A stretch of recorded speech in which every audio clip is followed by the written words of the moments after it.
According to a new study from the American Academy of Pediatrics, 12-year-olds who own smartphones were more likely to struggle with sleep, depression, and obesity than those without phones. And here to break down the findings a little bit further is Dr. Vinitha Moopen from WellSpan Family and Pediatric Medicine at Rotsville. Good morning. This is such an important topic and such a struggle for parents because it blurs the line of wanting to give your kids a little bit too much access to maybe something they shouldn't have access to, but also wanting to give them a little independence and be able to, go do things on their own, but you still be in touch with them. So let's kind of focus on what this study found. So it found that kids under the age of 12, or by the age of 12, cell phone usage, what it first found actually is that 11-year-olds, 60% of them had cell phones already. By the age of 12, that meant an increase in obesity by 40%, depression by 30%, and insufficient sleep by 60%. So those are very significant findings, and that was taking into consideration all kinds of different things like family background, socioeconomic status. So they took out all of the things that could make the findings different and found that it was pretty significant across the board.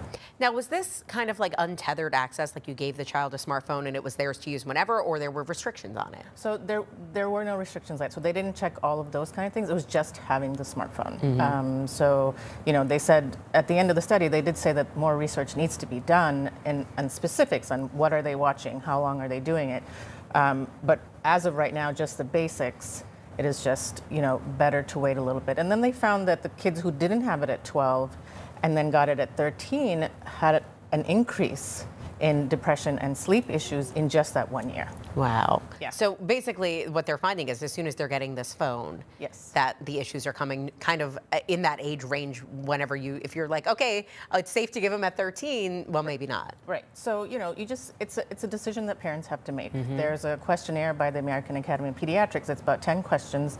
It goes through readiness of the kid and the parent. Is the parent able to have those restrictions or, put a timeout on the phone, things like that. And, those kind of things can help you as a family make those decisions, but it's up to the parents to kind of hold on to those, don't have the cell phone at dinner time, don't have the cell phone in your bedroom, don't sleep next to the cell phone. These are all rules that, should be talked about before handing that phone to them.